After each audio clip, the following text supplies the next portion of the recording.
দেব শুভশ্রী আমাদের childhood crush. এই জুটি আমাদের কাছে সেই সময় থেকেই জনপ্রিয় ছিল। 10 বছর পর আমরা আবারও দেখতে পাই শুভশ্রী এবং দেবকে একসাথে। যদিও এই মুভিটি নির্মাণ করা হয়েছে 2015 সালে, তবে এতদিন পর মুভিটি আলোর মুখ দেখল, তাই আমরাও চলে এসেছি এক্সপ্লেনেশন নিয়ে। কথা না বাড়িয়ে তবে ধূমকেতু মুভির এক্সপ্লেনেশন শুরু করা যাক। গল্প শুরু হয় 2015 সালে নর্থ সিকিমের অরণ্যে। সেখানে দেখা যায় জগেশ নামে একজন লোক একা একা জঙ্গলের মধ্য দিয়ে ঘুরে বেড়াচ্ছে। হঠাৎ করেই কয়েকজন অচেনা মানুষ এসে তাকে ঘিরে ধরে আর জোর করে একটা নির্জন জায়গায় নিয়ে যায়। ভীত সন্ত্রস্ত জগেশ বিস্মিত হয়ে প্রশ্ন করে, আপনারা কারা? উত্তর আসে দৃঢ় কণ্ঠে, আমরা ফোর্সের লোক। জগেশের কৌতূহল আরও বেড়ে যায়। জিজ্ঞেস করে, তাহলে আপনারা আমার কাছে আসলে কি চান? কিন্তু তারা কোনো সরাসরি উত্তর দেয় না, উল্টো প্রশ্ন ছুড়ে দেয়। বলে, তোমার বাড়িতে কে কে আছে? জগেশ জানায়, আমার বাড়িতে আমি ছাড়া আর কেউ থাকে না, আমি একা মানুষ। তখন ফোর্সের সদস্যরা তাকে একটা ছবি দেখায়। ছবিটি দেখে জগেশ চমকে উঠে বলে, ভানু বেঁচে আছে? এরপরে দৃশ্যটি অন্যদিকে সরে যায়। সেখানে দেখা যায় ভানু আসলেই বেঁচে আছে এবং ফোর্সের লোক হিসেবেই কাজ করছে। তাকে ট্রেনিং নিতে দেখা যায়। এদিকে জগেশকে দেওয়া হয় একটা রহস্যময় চিঠি আর বলা হয় সেটি যেন সে ভালোভাবে পড়ে। অন্যদিকে ভানুর বস তাকে জানায়, অবশেষে তুমি তোমার স্ত্রী মা বাবার সাথে দেখা করতে যাচ্ছ। ভানু তখন গভীর আবেগে বলে, শুধু কি তারাই আমার জীবনে ছিল? কাজের জন্য তো আমি তাদেরকে ছেড়ে এত দূরে। তো তার এই কথায় বোঝা যায় ভানু বহু বছর ধরে গোপন এক মিশনে অজানা জায়গায় ছিল। বস তখন তাকে নতুন এক মিশনে পাঠানোর জন্য প্রস্তুত করে। বিদায়ের মুহূর্তে বস বলে, তোমাকে ছাড়া আমি এখন থেকে একেবারে একা হয়ে যাব, তবে তোমার মতো একজন সোলজার পেয়ে আমি গর্বিত। এদিকে জগেশ চিঠি পড়ে বুঝতে পারে কেউ একজন তার বাড়িতে থাকতে আসবে। জগেশ আপত্তি জানায়, বলে, আমি তো একা মানুষ, আমার বাসায় না থেকে তো হোটেলেই থাকতে পারে। তবে ফোর্সের লোকেরা তাকে কঠোরভাবে জানায়, অতিরিক্ত প্রশ্ন করা যাবে না, যা বলা হয়েছে তাই করতে হবে। আগামী কালই স্টেশনে গিয়ে তোমার তাকে রিসিভ করতে হবে। অন্যদিকে ভানু বিদায় নিয়ে নর্থ সিকিমের উদ্দেশ্যে রওনা হয়। পরের দিন জগেশ ঠিকই স্টেশনে উপস্থিত হয় এবং যার আসার কথা তাকে খুঁজতে থাকে। তবে স্টেশন জুড়ে অনেক খোঁজাখুঁজি করেও সে কাউকে খুঁজে পায় না। শেষে ক্লান্ত হয়ে একটা বেঞ্চে সে বসে পড়ে। সেখানে আগে থেকে একটা বয়স্ক লোক বসেছিল। আসলে সে তো বয়স্ক লোক নয়, সেই ভানু। ছদ্মবেশে জগেশের অপেক্ষায় সেই বসেছিল, কিন্তু জগেশ তাকে চিনতেই পারে না। হঠাৎ ভানু পিস্তল বের করে দেখায় তাকে। এতে ভয় পেয়ে জগেশ স্টেশন থেকে বেরিয়ে যেতে থাকে। তার হাঁটার ভঙ্গিতে বোঝা যায় তার পায়ে একটা সমস্যা আছে। কোনোভাবে পায়ে আঘাত পেয়ে পঙ্গু হয়ে গিয়েছে। শেষ পর্যন্ত স্টেশনে কাউকে না পেয়ে জগেশ নিজের বাড়ির দিকে ফিরে আসে, কিন্তু বাড়িতে ঢুকেই অবাক হয়ে যায়, কারণ সেখানে বসে আছে সেই বৃদ্ধ মানুষটি, মানে ভানু। বৃদ্ধ বেশে ভানু শান্তভাবে জানায়, আমি তোমার দাদু, 7 দিনের জন্য এখানে থাকবো। অবাক হয়ে জগেশ বলে, কিন্তু আমার তো কোনো দাদু নেই। ভানু তখন উত্তর দেয়, আমি দূর সম্পর্কের দাদু। এই কথা শুনে জগেশ আবারও আপত্তি তোলে, বলে, আমি তো একা মানুষ, বাড়িতেও খুব একটা থাকি না, আপনার জন্য ভালো হয় হোটেলে গিয়ে থাকা। ভানুও বলে, আমি একা থাকতেই বেশি পছন্দ করি, তাই তুমি না থাকলেও আমার কোনো সমস্যা হবে না। জগেশ তখন সন্দেহ প্রকাশ করে, বলে, আমি তো তোমার কাছে পিস্তল দেখেছি, এজন্যই তোমাকে নিয়ে টেনশন হচ্ছে। ভানু সহজভাবে উত্তর দেয়, বলে, সেফটির জন্য পিস্তল রাখি। এরপর নিজেকে প্রমাণ করার জন্য বলে, আমাকে কি অনেক বেশি বয়স্ক ভেবেছ? দেখো আমি কতবার পুশ আপ দিতে পারি। সাথে সাথেই ভানু শুরু করে পুশ আপ দেওয়া। এত বেশি সংখ্যায় পুশ আপ দিতে থাকে যে গুণে শেষ করতে পারে না জগেশ। তার মনে গভীর সন্দেহ জাগে। অবশেষে কৌতূহল ভরে জিজ্ঞেস করে, ভানু? মাথা নাড়িয়ে হ্যাঁ সূচক উত্তর দেয় ভানু। অনেক বছর পর প্রিয় বন্ধুকে সামনে পেয়ে জগেশ তাকে জড়িয়ে ধরে কান্নায় ভেঙে পড়ে। এরপর দৃশ্য পাল্টে গিয়ে দেখানো হয় এক ফ্ল্যাশব্যাক। সেখানে দেখা যায় একদিন জগেশ পা মচকানো অবস্থায় হাসপাতালে এসেছে ভানুর সাথে। ডাক্তার জানতে চায়, কিভাবে আঘাত পেয়েছ? কিন্তু দুই বন্ধুর কেউই সঠিক উত্তর দিতে পারে না। আসলে সত্যি ঘটনা হলো, তারা রূপা নামে এক মেয়ের কাছে গিয়েছিল প্রেমপত্র দিতে, আর সেখানে গিয়েই মই থেকে পড়ে যায় জগেশ। সেই দুর্ঘটনাতেই আঘাত পায় জগেশের পা। ঘটনা চলে আসে বর্তমানে। দেখা যায় দুই বন্ধু সেই ব্যাপারটা নিয়ে হাসাহাসি করছে। জগেশ মুচকি হেসে বলে, দিনটা কিন্তু লাকি ছিল রে। ভানু অবাক হয়ে জিজ্ঞেস করে, কিভাবে লাকি? তুই তো সেদিন আমার জন্য আঘাত পেলি, আর সেই আঘাত কিনা এখনও তোর রয়েছে। জগেশ তখনও দৃঢ় থাকে। সে বলে, তারপরও দিনটা লাকি ছিল, কারণ সেই দিন থেকে তোদের দুজনের সম্পর্ক শুরু হয়, অর্থাৎ রূপা আর ভানুর সম্পর্ক। এই মুহূর্তে আবার ফ্ল্যাশব্যাক দেখানো হয়। সেখানে দেখা যায় ভানু রূপার কাছে চিঠির উত্তর চাইছে, তবে রূপা কিছুই বলে না, শুধু চুপচাপ দাঁড়িয়ে থাকে। সেই নীরবতায় ভানু বুঝে যায় রূপা রাজি হয়ে গেছে। আবার বর্তমানকালে ফিরে আসে দৃশ্য। ভানু অবশেষে খুলে ফেলে তার ছদ্মবেশ। জগেশ দেখতে পায় তার আসল চেহারা। অবাক হয়ে জগেশ জিজ্ঞেস করে, এখানে হঠাৎ আসলি কেন? ভানু মুচকি হেসে বলে, তুই কি চিঠির ৪র্থ পয়েন্ট পড়িসনি? সেখানে স্পষ্ট লেখা ছিল কোনো প্রশ্ন করা যাবে না। তারপরও সে বন্ধুকে জানায়, আমি আসলে 7 দিনের জন্য এক মিশনে এসেছি। পুলিশের চোখে ধুলো দিতে আমাকে ছদ্মবেশে থাকতে হচ্ছে। খুব জটিল একটা কেস হাতে আছে। কিছুক্ষণ থেমে হঠাৎ জিজ্ঞেস করে, রূপার কি খবর? জগেশ তখন তাকে একটা বিয়ের কার্ড দেয়। কার্ডটা হাতে পেয়ে স্তব্ধ হয়ে যায় ভানু, কারণ সেখানে লেখা রূপার বিয়ে হতে যাচ্ছে অনিন্দ্য মিত্রর সাথে। স্মৃতিচারণ করতে করতে মনে পড়ে যায় নিজের বিয়ের কথা, যেখানে রূপার সাথে ধুমধাম করে বিয়ে হয়েছিল তার। কার্ড হাতে নিয়ে ভানু কষ্টে জিজ্ঞেস করে, এই অনিন্দ্যটা কে রে? জগেশ তাকে জানায়, অনিন্দ্য কয়েক বছর আগেই এই এলাকায় এসেছে। ভালো ছেলে, ডিসেন্ট মানুষ। তোর বাবা মাই রূপার জন্য এই বিয়েটা ঠিক করেছে। বলতো আর কতদিন বিয়ে না করে মেয়েকে ঘরে রাখা যায়? তার ওপর তো পত্রিকায় ছাপা হয়েছিল যে তুই 4 বছর আগেই মারা গিয়েছিস। মৃত মানুষের জন্য কি কেউ অপেক্ষা করে? এই কথাগুলো শুনে ভানু ভেতর থেকে ভেঙে যায়। এই পর্যায়ে দেখানো হয় ভানু আর রূপার হানিমুনের দিন। দুজনের মাঝে দারুণ খুনসুটি আর হাসি ঠাট্টা চলতে থাকে। হঠাৎ ভানু রূপার দিকে তাকিয়ে মুচকি হেসে জিজ্ঞেস করে, আমাকে বিয়ে না করলে তুমি কাকে বিয়ে করতে? রূপা নির্লজ্জ ভঙ্গিতে জবাব দেয়, রণবীর কাপুরকে। ভানু হেসে আবার প্রশ্ন তোলে, তাহলে আমাকে বিয়ে করলে কেন?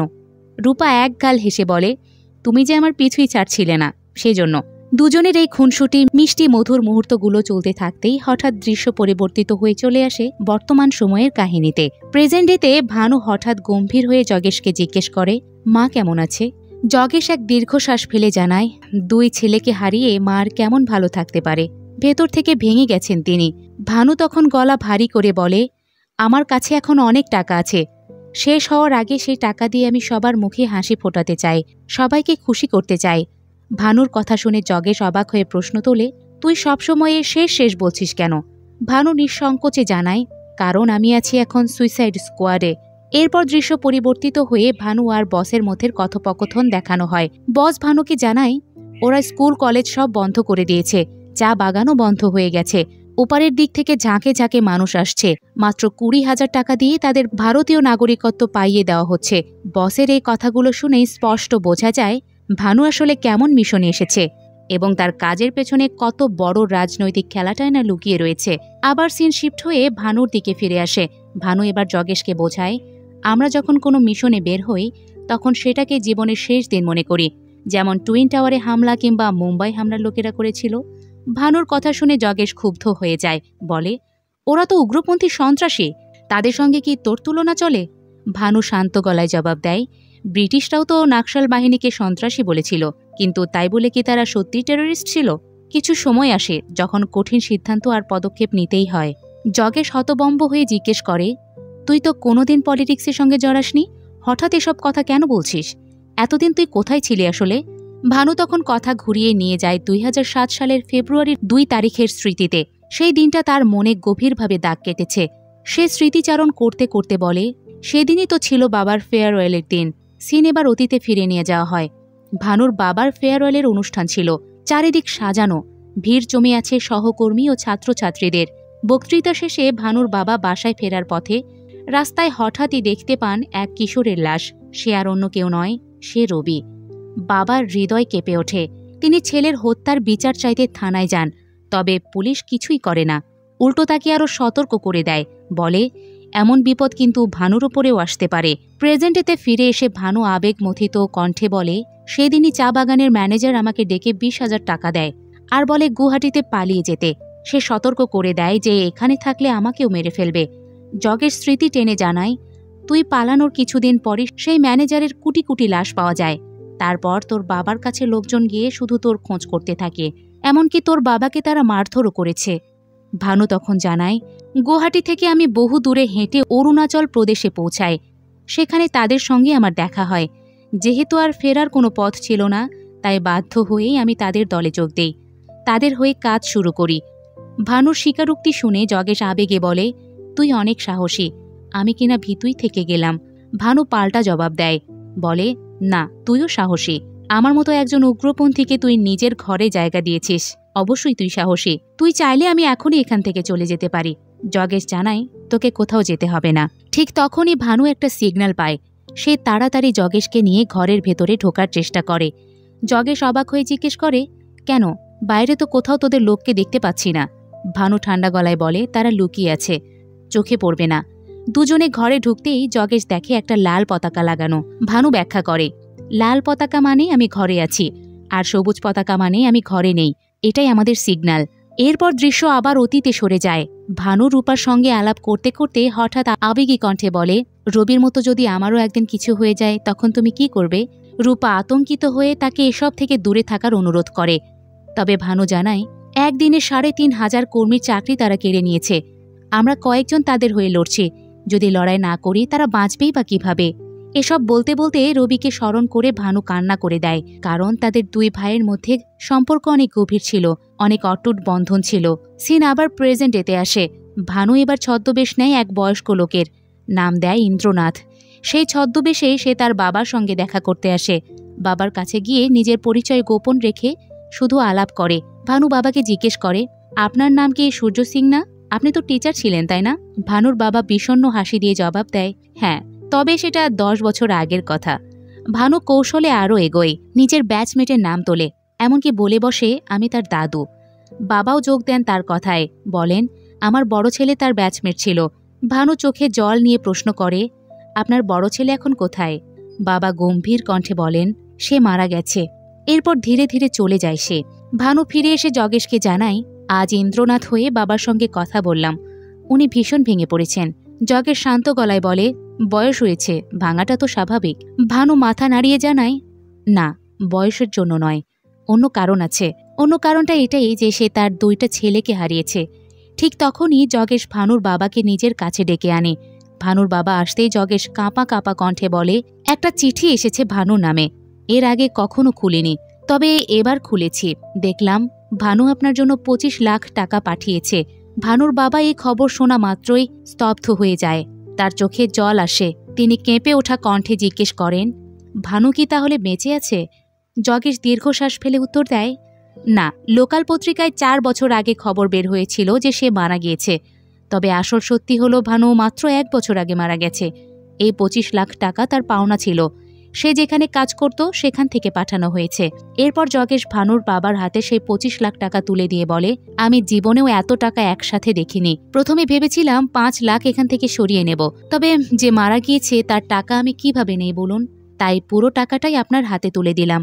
বলতে বলতে জগেশ মিথ্যে একটা চিঠি খুঁজতে থাকে। ভানুর বাবা তখন বলে, মৃত ছেলের টাকাও কিনা এখন আমাকে নিতে হচ্ছে? হায় রে জীবন, থাক, এই চিঠিটা আমার আর চাই না। তিনি হাহাকার করতে করতে জগেশকে আরও অনুরোধ করেন, রূপাকে যেন এসব কিছু না বলে, কারণ রূপা জানলে ভীষণ কষ্ট পাবে। এরপরে গল্প এগিয়ে আসে প্রেজেন্টের রূপার কাছে। রূপা এবার এক রেস্টুরেন্টে প্রবেশ করে। সেখানে উপস্থিত হয় ভানু। তবে সে ইন্দ্রনাথ সেজে চুপচাপ রূপাকে লক্ষ্য করে। অনেকদিন পর সামনে বসে প্রিয় মানুষকে এভাবে দেখা ভানুর চোখে যেন এক অদ্ভুত শূন্যতা এনে দেয়। ঠিক তখনই দেখা যায় রূপার যার সাথে বিয়ে হতে চলেছে সেই অনিন্দ তার কিছু বন্ধুর সাথে সেই রেস্টুরেন্টে এসেছে দেখা করতে। অনিন্দ বন্ধুদের নিয়ে রূপার টেবিলের দিকে এগিয়ে আসে। বন্ধুদের বসার জায়গার জন্য রূপা তখন ভানুর কাছ থেকেই একটা চেয়ার নেয়। আর তখনই হঠাৎ তার ব্যাগ থেকে বিয়ের শাড়িটা পড়ে যায়। শাড়িটা পরে যেতেই ভানুর চোখের সামনে খুলে যায় তার পুরাতন স্মৃতির অ্যালবাম, সেই বিয়ের দিনের স্মৃতি, যেখানে রূপা আর ভানু ছিল একে অপরের পৃথিবী, একে অপরের প্রাণ। কত ভালোবাসা, কত আনন্দ, কত হাসি খুশির মুহূর্ত ভেসে আসে চোখের সামনে। অথচ আজ সেই রূপাই অন্যের হয়ে যাচ্ছে। ভানু কিছুই করতে পারছে না, কারণ সে এখন সবার কাছে মৃত। রূপা সেদিন বাসায় ফিরে খাবার টেবিলে বসলে ভানুর বাবা তাকে উদ্দেশ্য করে বলে ওঠে, রূপা, তুমি কখনো ভানুর ছবিতে মালা পরাতে দাওনি। তোমার ভেতরে এখনো একটু হলেও আশা আছে হয়তো ভানু ফিরে আসবে। কিন্তু কণ্ঠ ভারী করে তিনি জানান, আজকে একটা নিশ্চিত খবর এসেছে, ভানু আসলেই মারা গিয়েছে। অরুণাচলে তার মৃত্যু হয়েছে, আর সেটা আমি পোস্ট অফিস থেকেই খবর পেয়েছি। এমনকি একটা চিঠিও এসেছিল ভানু নামে, সেটা আমি আর নিতে চাইনি। কথাগুলো বলতে বলতে তিনি আরো বোঝান যে তোমার শাশুড়ির অবস্থা তো এমনিতেই ভালো নয়, 2 ছেলেকে হারিয়ে সে একদম ভেঙে পড়েছে। তাই এই কথাগুলো আমি তোমাদেরকে জানাতে চাইনি।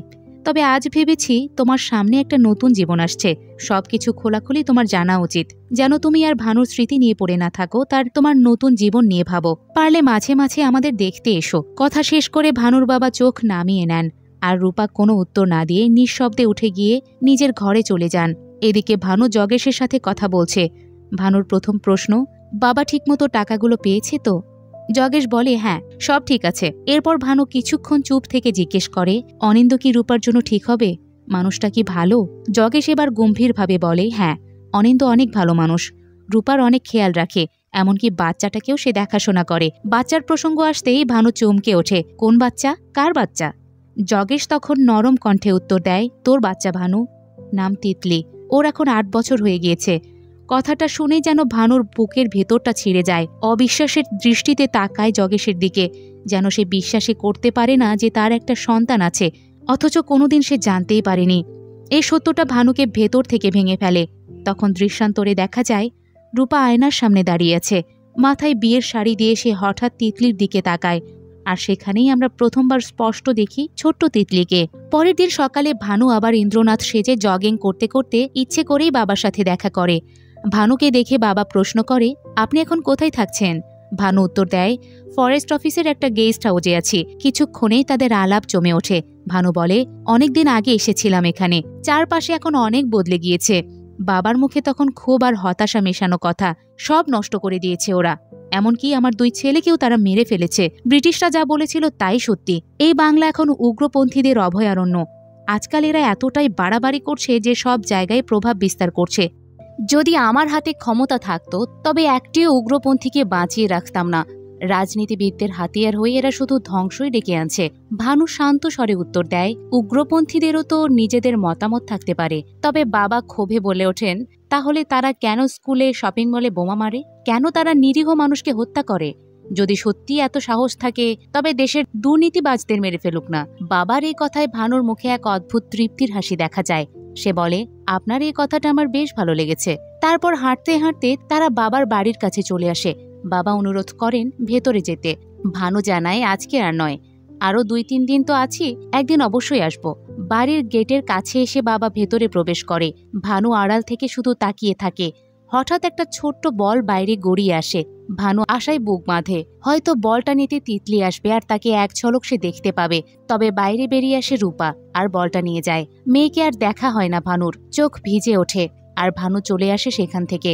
অন্যদিকে ভানুকে দেখা যায় থানাতে আসতে। সে আসে ইন্দ্রনাথ হয়ে। ভেতরে ঢুকেই সে ওসির কাছে যায় আর জিজ্ঞেস করে রবি হত্যার ব্যাপারে। ওসি অবাক হয়ে জিজ্ঞেস করে, কোন রবি? ভানু স্পষ্ট জানায়, 10 বছর আগে যাকে মেরে ফেলা হয়েছিল, সূর্য সিং এর ছেলে রবি। তাকে কে মেরেছিল? ওসি প্রথমে এড়িয়ে যাওয়ার চেষ্টা করে। এখানে প্রতিদিন কত খুন হয়, সব কি মনে রাখা যায়? কিন্তু যখন ভানু তার আইডি কার্ড দেখায় তখনই ওসি ভয় পেয়ে যায় আর স্যার বলে সম্বোধন করে। অবশেষে সে স্বীকার করে নেয় যে রবিকে মেরেছিল যোগেন্দর সিং। সে রিয়েল এস্টেট ব্যবসায়ী, 2 নাম্বার কাজও সে করে। সে জমি দখল করতে চেয়েছিল। ভানু এবার ক্ষুব্ধ হয়ে জিজ্ঞেস করে, আপনি যখন জানতেন খুনির নাম তখনও কিছু করলেন না কেন? ওসি এবার অজুহাত দেয়। সে বলে, তারা অনেক ক্ষমতাবান, উপর থেকেও নির্দেশ ছিল কিছু না করার। তখন ভানু মোবাইলে একটা ছবি দেখিয়ে জিজ্ঞেস করে, একে চেনেন? ওসি অবাক হয়ে বলে, হ্যাঁ চিনি তো, ও হচ্ছে সূর্য সিং এর বড় ছেলে। শুনেছি আন্ডারওয়ার্ল্ডে জড়িয়ে গেছে। ভানু ঠান্ডা গলায় বলে, সে আজ আপনাকে মেরে ফেলবে। এই কথা বলে সে ওসিকে সেখানে মেরে ফেলে। তারপর সেখান থেকে বেরিয়ে যোগিন্দরের জন্য রাস্তায় অপেক্ষা করে। অল্প সময় পরে যোগিন্দরের গাড়ি সেখানে আসে। ভানু ইচ্ছে করে গাড়ির সামনে কমলা বিক্রেতার ভান ধরে আর গাড়ির সামনে দাঁড়ায়। যোগিন্দরের হাতে তখন সে একটা কমলা তুলে দেয়। যোগিন্দর প্রথমে নিতে চায় না, তবে বয়স্ক লোকজনও সে নেয়। গাড়ি কিছু দূর যেতেই হঠাৎ ভয়াবহ বিস্ফোরণ ঘটে। গাড়িটি একদম ছিন্ন বিচ্ছিন্ন হয়ে যায়। আসলে সেটা কোনো কমলাই ছিল না, সেটা ছিল একটা বোমা। আর এভাবেই ভানু শেষ করে আরেকজনকে। অন্যদিকে সেদিনই রূপার মেয়ে তিতলি জগেশকে জিজ্ঞেস করে, আমাকে কি আজ চিঠি দেবে না? জগেশ মৃদু হেসে জানায়, না রে, আজ তোর নামে কোনো চিঠি আসেনি, যেদিন আসবে সেদিন তোকে দিয়ে দেব। তিতলি কৌতূহলী হয়ে বলে, আমাকে কে চিঠি লিখবে? জগেশ এবার নিশ্চুপ হয়ে যায়। পরে রূপাকে বলে ওঠে, 8 তারিখ তোমার বিয়েতে তো যাচ্ছি, আমার থেকে তুমি কি নিতে চাও বলো? রূপা বিষণ্ণ চোখে উত্তর দেয়, আমি যা চাইবো তা তুমি কোনোদিনই দিতে পারবে না। এই বলে চলে যায় সে। এদিকে ভানু চুপিসারে বাড়ির দিকে আসে। বাইরে শুকোতে দেওয়া মায়ের শাড়িতে হাত বোলায়, যেন সেই কাপড়ের ভেতরেই মায়ের উপস্থিতি সে অনুভব করে। মাকে এক ঝলক দেখার জন্য ভেতরে উকিও দেয়। মা তখন পুজো করছে।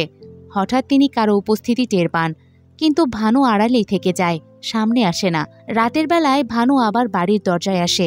এবার আসে বাবার বন্ধুর পরিচয়ে। মা দরজা খোলে। বহু বছর পর নিজের মাকে সে সামনে থেকে দেখে, তবে তার পরিচয়টা সে দিতে পারে না। মায়ের হাতে সে কমলা আর বাবার প্রিয় কেক তুলে দেয়। মা কেক নিতে অস্বীকার করে, বলে আমার স্বামী কেক পছন্দ করেন না, আপনি দয়া করে নিয়ে যান। ভানু কেক হাতে নিয়েই চলে আসে। ফিরতি পথে হঠাৎ তার চোখ পড়ে রূপা, অনিন্দ আর ছোট তিতলির দিকে। তারা একসাথে রাস্তা দিয়ে হেঁটে আসছে।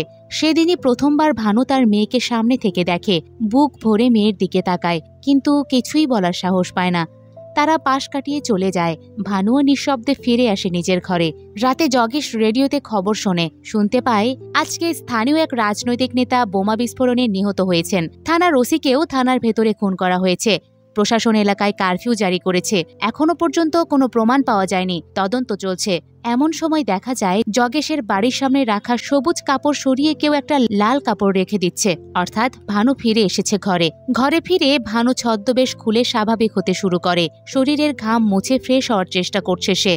ঠিক তখনই ভানুর ব্যবহৃত প্রস্থেটিক চোখে পড়ে জগেশের। কৌতূহল সামলাতে না পেরে জগেশ সেটি হাতে তুলে নেয়। ভানুর দিকে তাকিয়ে প্রশ্ন ছুড়ে দেয়, আজকে তুই 2টা খুন কেন করলি বলতো? প্রশ্ন শুনেই ভানুর চেহারায় রাগের ছাপ ভেসে ওঠে। কঠিন গলায় বলে ওঠে, আমি তো তোকে আগে সতর্ক করেছিলাম, কোনো প্রশ্ন করা যাবে না, তাই আর কোনো আলোচনা চাই না এই ব্যাপারে। কথা বলার সঙ্গে সঙ্গে নিজের ফোনটিও জগেশের হাতে তুলে দেয় ভানু, বলে ভালো করে সামলে রাখিস, শেষ দিন এসে আমি আবার নিয়ে যাব। এরপর ভানু একটুখানি থেমে হঠাৎ জগেশকে জানায় আজকে তাদের সাথে দেখা হয়েছিল, সেখানে তিতলিও ছিল, তবে বেশ অন্ধকার থাকায় মেয়ের মুখটা আমি ভালোভাবে দেখতে পাইনি। কথাগুলো বলতে বলতে ভানু বাবার জন্য কেনা কেকটা বের করে জগেশকে খাওয়াতে থাকে। জানাই এই কেকটা ছিল বাবার সবচেয়ে প্রিয়। যেদিন রবি মারা যায় সেদিন তার লাশের পাশে এই কেকটা পড়েছিল। একসময় রবির টকবগে রক্ত আর কেক এক হয়ে গিয়েছিল।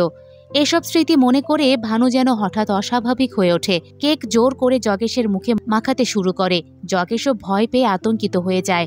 কিছুক্ষণ পর ভানু আবার শান্ত হয়। হাত বাড়িয়ে জগেশের মুখও পরিষ্কার করে দেয়। ঠান্ডা গলায় বলে, বাবার অনেক অঙ্ক এখনো মেলানো হয়নি, সে অঙ্কগুলোই মেলাতে হবে। সিন চলে আসে রূপার ঘরে।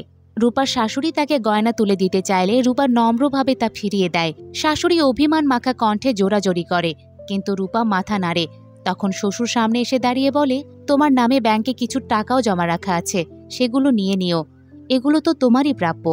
আর পারলে মাঝে মাঝে এই বাড়িতে এসো আমাদের সাথে দেখা করতে। পরের দিন সকালে আবার দেখা যায় ভানুকে। সে ইন্দ্রনাথ সেজে বাবার সঙ্গে হেঁটে বেড়াচ্ছে। বাবা হঠাৎ ভানুর দিকে তাকিয়ে বলেন, আমার বড় ছেলে যেদিন নিখোঁজ হয় সেদিনই জানতে পারি আমার বৌমা এক্সপেক্টিং আ বেবি। এর চেয়ে কষ্টের আর কি হতে পারে? কণ্ঠটা যেন ভেঙে আসে। বাবা আরও বলেন, 4 বছর আগে খবর পাই আমার বড় ছেলে অরুণাচল প্রদেশেই মারা গিয়েছে। সেই সঙ্গে আমি আমার 2 ছেলেকে হারিয়ে ফেলি। এই কথাগুলো বলতে বলতে বাবার চোখে জল চলে আসে। হাঁটতে হাঁটতে বাসার সামনে পৌঁছলে এবার ভানুকেও ভেতরে নিয়ে আসা হয়। সবার সামনে তাকে রূপার সাথে পরিচয় করিয়ে দেওয়া হয়। জানানো হয় আগামীকাল তার বিয়ে।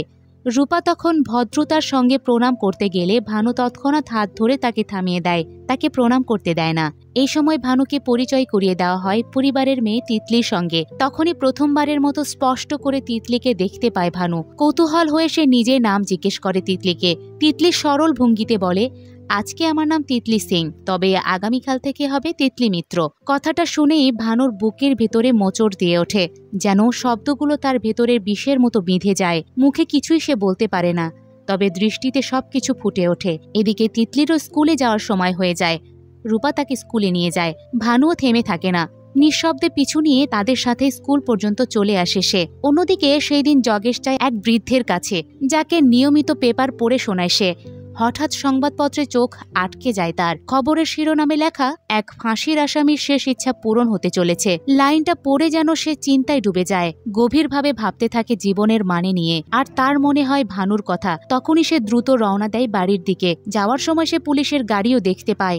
ভানু এবার গোপনে পৌঁছায় অনিন্দর বাসায়। প্রথমে কিছুক্ষণ চুপচাপ থাকে, তারপর হঠাৎ অনিন্দের সামনে নিজের প্রস্থেটিক সে খুলে ফেলে। অনিন্দ অবাক হয়ে তাকিয়ে থাকে, বিস্মিত কণ্ঠে প্রশ্ন করে, আপনি কে? ভানুর চোখে তখন এক অদ্ভুত জেদ ও কষ্টের ছাপ। ধীরে ধীরে বলে ওঠে, যার মৃত্যু হয়েছে বলেই তুমি আজ রূপাকে বিয়ে করতে পারছো, আমি সেই। ভানু আরও যোগ করে, আগামীকাল তোমার সঙ্গে রূপার বিয়ে, তাই এসেছি তোমার সাথে কথা বলতে। অনিন্দ এবার স্তব্ধ হয়ে যায়। ধীরে ধীরে বলে, আপনি তো ফিরে এসেছেন, তাহলে আর বিয়ে হওয়ার দরকার নেই তো? ভানু ঠান্ডা গলায় জানায়, না, আমি এখানে থাকতে আসিনি, আমি চলে যাব। রূপাকে তুমি দেখে রেখো, সে খুবই ভালো একটা মেয়ে। অনিন্দ তখন আবেগে কাঁপা গলায় বলে, আমি রূপার সাথে 5 বার কথা বললে সে 4 বারই আপনার প্রসঙ্গ তোলে। সে এখনো আপনাকে ভীষণ ভালোবাসে। আমার জীবনে তো কেউ নেই, আমি একা মানুষ। তাই রূপা যদি আমার জীবনে না আসে তাহলে খুব একটা পার্থক্য হবে না। তবে সত্যি বলতে কি, রূপা আমার কাছে অনেক স্পেশাল। ভানুর চোখে জল চলে আসে, তবে মুখের বাক্য শক্তই থাকে। বলে, রূপা আমাকে সবসময় মনে রাখবে, কারণ আমি তার ফার্স্ট লাভ। আর তুমি তো বললে রূপা তোমার জন্য অনেক স্পেশাল, তাই চাই তুমি রূপাকে বিয়ে করো। কথা শেষ না করেই নিজের ব্যাগ থেকে 15 লাখ টাকা বের করে অনিন্দের হাতে দেয়। বলে, তিতলিকে একটু দেখে রেখো, একটু যত্নে রেখো, কোনো অভাব যেন না হয় ওর। কিছুটা হতাশ গলায় আবার বলে, আফসোস, আমি তো জানতামই না যে আমার একটা মেয়ে আছে। সব শুনে অনন্ত হতবম্ব হয়ে যায়। কাঁপা কণ্ঠে জিজ্ঞেস করে, তুমি যখন ফিরে এসেছো তখন আবার যেতে চাও কেন? থেকে গেলেই তো পারো। ভানু নিঃশব্দে তাকায় তার দিকে, তারপর দৃঢ় কণ্ঠে বলে, সবকিছু বুঝতে নেই, আমি থাকার জন্য আসিনি, আমাকে চলে যেতে হবে অনেক দূরে। এবার ভানু ধীরে ধীরে এক বিদ্রোহী কবিতা বলতে শুরু করে, তার কণ্ঠে দম চাপা যন্ত্রণা। অনিন্দ কবিতার লাইনগুলো বলে ওঠে, তাদের কণ্ঠ যেন এক সূত্রে বাঁধা পড়ে যায়। শেষে অনিন্দ মিনতি করে বলে, থেকে গেলেই তো পারো। ভানু এবার চোখ রাঙায় তাকে, বলে, তাহলে এই কবিতা আমি কেন শোনালাম তোমাকে? তুমি কি কবিতার মানে টানে কিছু বোঝো না নাকি? কথায় ভেসে ওঠে তার ক্ষোভ আর বেদনা। তারপর আরো যোগ করে, আমার বাবা মাকেও একটু দেখে রেখো। কথা শেষ না হতেই হঠাৎ তার কাছে একটা সিগন্যাল আসে, তাই সে অনিন্দকে বলে, তোমার বাসার দিকে কেউ একজন আসছে, একটু দেখো তো কে আসছে। অনিন্দ চেক করে দেখে রূপা আসছে। সেটা জানা মাত্রই ভানু চলে যাওয়ার প্রস্তুতি নেয়। যাবার আগে বলে, রূপার কিন্তু বেগুনে অ্যালার্জি আছে, সাবধানে রেখো। এই কথা বলেই পেছন ফিরে দরজার দিকে এগোয়। এর মধ্যেই রূপা ঘরে ঢুকে পড়ে। অনিন্দ হঠাৎ নিজেকে খুব ভাগ্যবান মনে করে। আবেগে রূপাকে সে জড়িয়েই ধরে। সেই দৃশ্যটা আড়াল থেকে দেখে ভানু। রূপার হাসি, তার উষ্ণ আলিঙ্গন আর অনিন্দের চোখে আনন্দ, সবকিছু ভানুর বুকের ভেতর শেলের মতো বেঁধে যায়। মনে পড়ে যায় রূপার সঙ্গে তার অতীতের সুন্দর দিনগুলো, হাসি, খুনসুটি, প্রেমে ভরা মুহূর্তগুলো। চোখ ভিজে আসে ভানুর, তবু আর এক মুহূর্ত দাঁড়ায় না। নিঃশব্দে ফিরে যায় নিজের অন্ধকার ঘরে। ঘরে ঢুকেই জগেশ ভানুর দিকে তাকিয়ে বলে, আজ একটা নিউজ পেপার দেখলাম, একজন ফাঁসির আসামির শেষ ইচ্ছা পূরণ করা হয়েছে। তুইও আমাকে একটা শেষ ইচ্ছে বল, আমি প্রাণপণ চেষ্টা করব সেটা পূরণ করার।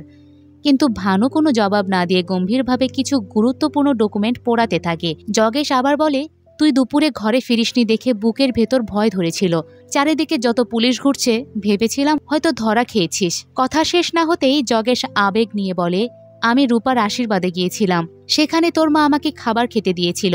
তবে আমি নিজে কিছুই খাইনি, সব নিয়ে এসেছি, কারণ আমি জানি তুই বহুদিন মায়ের হাতের রান্না খাসনি। আজকে খেয়ে নে। তখন ভানু ধীর কণ্ঠে জানায়, আমি আগামীকাল ভোর 5টায় এখান থেকে চলে যাব, তোর ঘুম ভাঙাতেও যাব না। এই শুনে জগেশ আবারও মিনতি করে, তোর শেষ ইচ্ছেটা বল না, আমি আমার সাধ্যমতো পূরণ করতে চেষ্টা করব।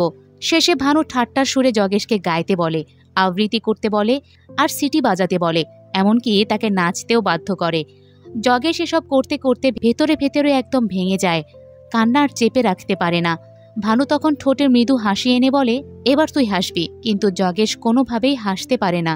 ভানু তখন কষ্টের সুরে জানায়, তুই আজ প্রথমবারের মতো গেমে হেরে গেলি। কিন্তু কিছুতেই যেন জগেশের কিছুই যায় আসে না। সে বারবার ভানুকে অনুরোধ করে, পেছনে দরজাতে পালিয়ে যা, চাইলে আত্মসমর্পণও করতে পারিস।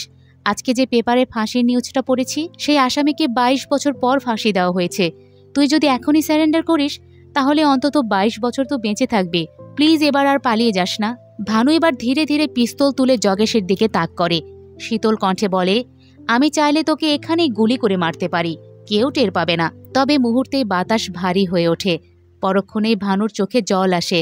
ভানু হঠাৎ আবেগে ভেসে গিয়ে জগেশকে শক্ত করে জড়িয়ে ধরে, ফিসফিস করে বলে, শেষবারের মতো শেষ দেখার কবিতাটা শোনা। এই সময় হঠাৎ পুরো ঘর অন্ধকার হয়ে যায়, কারেন্ট চলে যায়।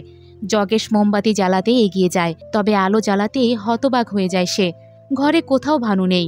ছুটে বাইরে বের হয়, চারিদিকে খোঁজে, কিন্তু ভানু যেন হাওয়ায় মিলিয়ে গিয়েছে। পরদিন ভোরে স্কুলের প্যারেডের প্রস্তুতি নিতে দেখা যায় ছাত্রছাত্রীদের। সেখানে থাকে বড় বড় কর্মকর্তারাও। অন্যদিকে রূপার জীবনেরও নতুন অধ্যায় শুরু হয়। তার বিয়ের প্রস্তুতি তুঙ্গে।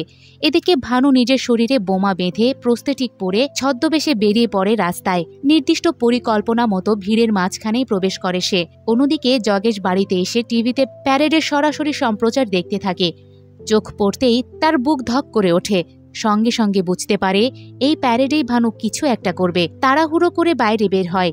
হয়তো ভানুকে থামানোর চেষ্টা করবে বলে, তবে হাঁটতেই পারে না, তার শরীর একদম ভেঙে পড়ছে। তবুও প্রাণপণ চেষ্টা করে দৌড়াতে থাকে। ঠিক সকাল 10টায় ভানু নিজের জীবন বিসর্জন দিয়ে এক ভয়ঙ্কর সুইসাইড মিশন সফল করে ফেলে। ভানুর বস সেই নির্দিষ্ট সময়ে ভানুর রিংটা কবর দিয়ে দেয়। এদিকে ভেঙে পড়া যোগেশ ভানুকে অভিশাপ দিয়ে বলে, তুই একজন দেশদ্রোহী। অবশ্যই এসব কিছু সে মনে অনেক কষ্ট চেপে বলে। হাজার হলেও তার বন্ধুকে সে অনেক ভালোবাসত। অন্যদিকে রূপা নিজের জীবনে নতুন যাত্রার জন্য তৈরি হয়ে ওঠে। আর এই সমস্ত আবেগ, বিসর্জন, দুঃখ আর প্রশ্নবোধক চিহ্নের মাঝে শেষ হয় ধূমকেতু মুভিটি। ধূমকেতু মুভির হাইপ ছিল পুরোটাই দেব এবং শুভশ্রীকে নিয়ে, কিন্তু গল্পে দেখা যায় দেব এবং রুদ্রনীল ঘোষের সেরা বন্ডিং। দুজনের বন্ধুত্ব যেন সবকিছুকে ছাপিয়ে গিয়েছিল। তাছাড়া দেব শুভশ্রী যতবার স্ক্রিনে এসেছিলেন ততবার যেন নস্টালজিক করেছেন, মনে করে দিয়েছে চাইল্ডহুডের দেব শুভশ্রীকে। আপনাদের ধূমকেতু কেমন লেগেছে?